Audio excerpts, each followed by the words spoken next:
ये हमारे accounts of business purchase chapter में क्वेश्चन नंबर 8 है।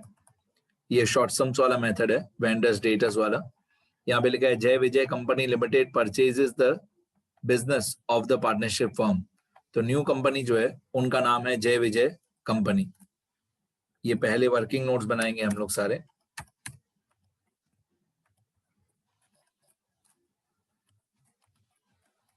ये आंसर हमारा, इसमें हम लोग मतलब न्यू कंपनी मतलब परचेजर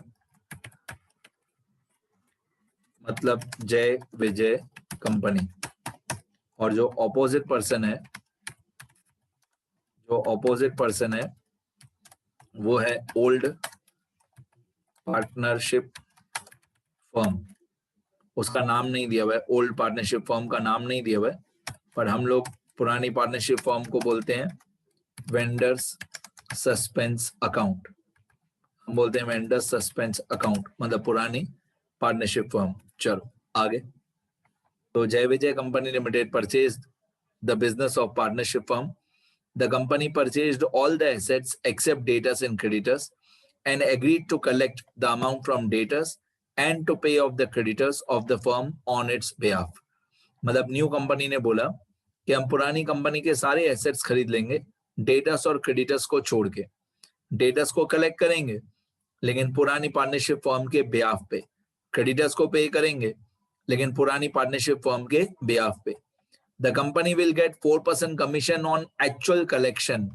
तो मैंने क्या किया, मैंने सारी कैलकुलेशन का फॉर्मेट बना के रखा है, सेम जैसे थियरी वाले पेजेस में था।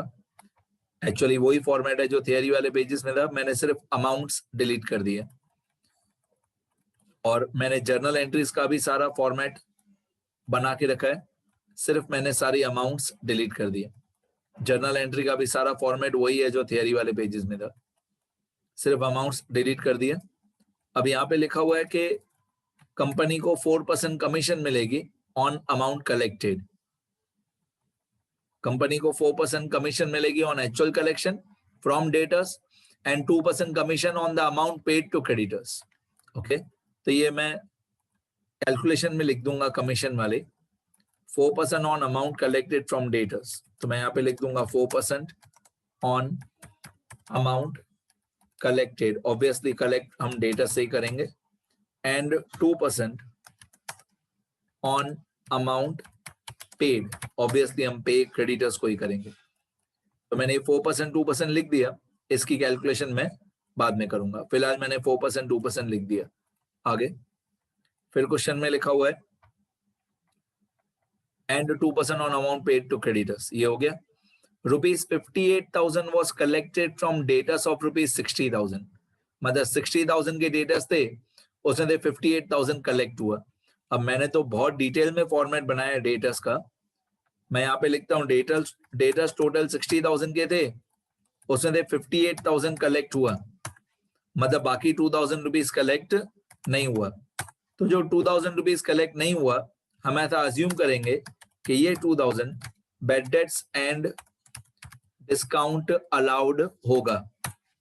तो हम ऐसा अज्यूम करेंगे कि ये 2,000 bad debts and discount allowed होगा। टोटल 60,000 के डेटर्स थे, उसमें 58,000 कलेक्ट हो गया।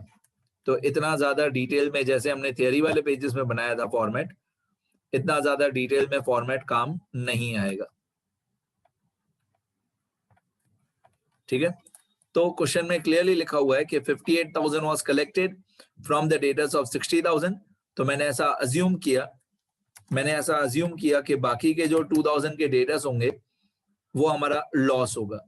अब ये भी मैंने अज्यूम किया कि आउटस्टैंडिंग डेटर्स 0 होंगे।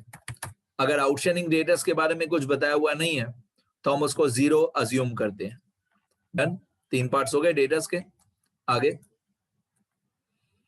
उसके बाद आपको क्वेश्चन में लिखा हुआ है the creditors for ₹30,000 were paid at 5% discount. 30,000 के क्रेडिटर्स को हमने 5% डिस्काउंट माइनस करके बाकी का पैसा पे कर दिया। इसका मतलब क्रेडिटर्स 30,000 के थे, उनको हमने 5% डिस्काउंट माइनस करके बाकी का पैसा पे कर दिया। इसमें भी आउटस्टैंडिंग नहीं बताया हुआ है कि आउटस्टैंडिंग क्रेडिटर्स कितने, तो मैं अज्यूम करूंगा कि आउटस्टैंडिंग क्रेडिटर्स 0 रुपीज के होंगे। तो 30,000 के क्रेडिटर्स, उससे आउटस्टैंडिंग 0, मतलब 30,000 के क्रेडिटर्स को, भाषा सुनो मेरी, 30,000 के क्रेडिटर्स को हमने पे कर दिया आफ्टर डिडक्टिंग 5% डिस्काउंट। तो 30,000 का 5% होता है 1,500। 30,000 का 5% होता है 1,500। बाकी हम क्रेडिटर्स को पे करेंगे 28,500। बाकी क्रेडिटर्स का पैसा हम पे करेंगे 28,500। डन। और क्वेश्चन में क्या लिखा हुआ है? The company paid the balance to the firm after deducting its commission. वो तो हमेशा हम पे करेंगे ही, भले नहीं लिखा हो क्वेश्चन में तो भी हम पे करेंगे। ये फाइनल सेटलमेंट के बारे में बोला हुआ है, मतलब ये स्टेप 6 के बारे में बोला हुआ है। The company paid the balance to the firm after deducting commission. Journalize the above transactions in the books of the company. वो तो हम करेंगे ही करेंगे, journal entry. And also prepare vendor suspense account. तो एक वेंडर सस्पेंस अकाउंट भी पूछा है जो मेरे को सिखाना बाकी है। तो मैं जर्नल एंट्रीज के नीचे एक लेजर अकाउंट बना दूंगा, वेंडर्स सस्पेंस अकाउंट। ये जर्नल एंट्री के नीचे मैं एक अकाउंट की पोस्टिंग सिखाऊंगा। अब क्या है, जर्नल एंट्रीज मैंने सारी कॉपी करके रखी है थियरी वाले पेजेस में। जर्नल एंट्री हमेशा ये सेम ही होती है, ठीक है, जर्नल एंट्री हमेशा यही होगी। अब कैलकुलेशन पे आ जाते हैं। बैड डेट रिकवरी बताया हुआ नहीं है, तो मैं बैड डेट रिकवरी अज्यूम करूंगा 0। बैड डेट रिकवरी बताया हुआ नहीं है कितना, तो मैं अज्यूम करूंगा कि बैड डेट रिकवरी 0 होगा। क्वेश्चन में बताया हुआ नहीं है। डन। अब कमीशन के लिए लिखा हुआ है 4% ऑन अमाउंट कलेक्टेड। तो अमाउंट कलेक्टेड है ये वाला 58,000। टोटल डेटा 60,000 के थे, उसमें से कलेक्ट हुई अमाउंट 58,000। ये अमाउंट कलेक्टेड मल्टीप्लाई 4%। तो मैं यहाँ पे लिखूंगा 4/100। 4% on amount collected. 4% commission, 4% commission on amount collected. 4% on amount collected.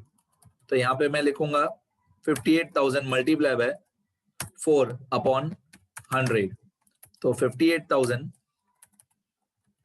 Multiply by 4 divided by 100, ये होता है 2320। ये हमारी कमीशन की अमाउंट आ गई 2320। एक बार फिर से करते हैं, 58,000 मल्टीप्लाई बाय 4 डिवाइडेड बाय 100।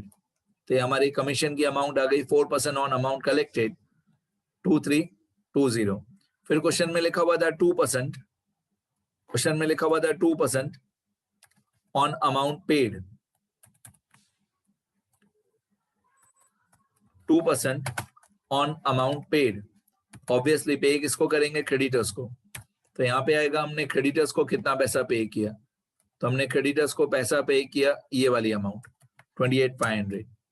अब इस 28,500 पे हम लोग मल्टीप्लाई करेंगे 2%। तो मल्टीप्लाई बाय 2 डिवाइडेड बाय 100। तो 28,500 मल्टीप्लाई बाय 2%। तो यहाँ पे कमीशन की अमाउंट आ जाएगी 28,500 मल्टीप्लाई बाय 2 डिवाइड बाय 100। तो कमीशन आ गया 570। यहाँ पे हमारा टोटल कमीशन आ जाएगा इक्वल टू ये 2320 एंड ये 570। तो टोटल कमीशन आ गया हमारा 2890। डन। अब फाइनल सेटलमेंट हो गया इतना, 4% on amount collected and 2% on amount paid. अब फाइनल सेटलमेंट। फाइनल सेटलमेंट में अब ये देखते हैं कि हम लोगों को डेटर्स से कितना पैसा मिला।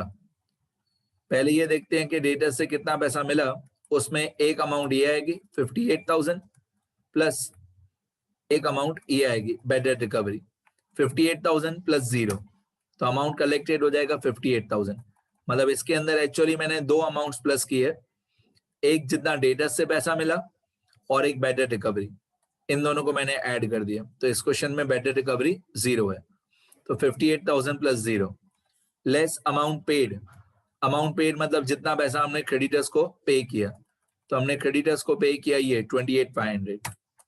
Amount collected minus amount paid minus amount paid minus हमारी कमीशन।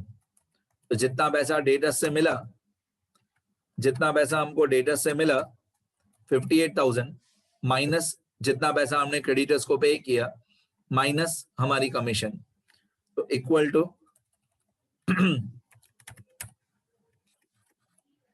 58,000 रुपीज हमको मिले माइनस 28,500 हमने पे किया क्रेडिटर्स को माइनस हमारी कमीशन। तो बाकी हम लोग पे कर देंगे वेंडर को 26610। मैं फॉर्मूला इसलिए लगा रहा हूं सब जगह पे ताकि नेक्स्ट क्वेश्चन में अगर मैं सिर्फ कैलकुलेशन चेंज करूंगा तो जर्नल एंट्री अपने आप चेंज हो जाएगी, और जर्नल एंट्री हर क्वेश्चन में सेम ही होती है। और vendors debtors account debit, vendors debtors account debit, vendors suspense, इसमें हम लिखेंगे कि टोटल डेटर्स कितने थे। तो टोटल डेटर्स हमारे 60,000 के थे। तो हमारी पहली एंट्री होगी vendors debtors account debit to vendors suspense 60,000, total जितने डेटर्स थे। बेटा ये वीडियो लेक्चर आधे मिनट में कंप्लीट होने वाला है, सब लोग वापस आ जाना। मैंने जितना अभी तक समझाया है वो एक बार शो कर देता हूं मैं आपको। बाकी जर्नल एंट्री की अमाउंट्स मेरी बाकी है, ये कैलकुलेशन, ये कमीशन, फाइनल सेटलमेंट और ये जर्नल एंट्रीज। सिर्फ जर्नल एंट्रीज की अमाउंट्स मेरे को समझाना बाकी है। जर्नल एंट्री हमेशा सेम रहेगी, ठीक है। इतना लिख लेना सब लोग जो रिकॉर्डेड देखेंगे।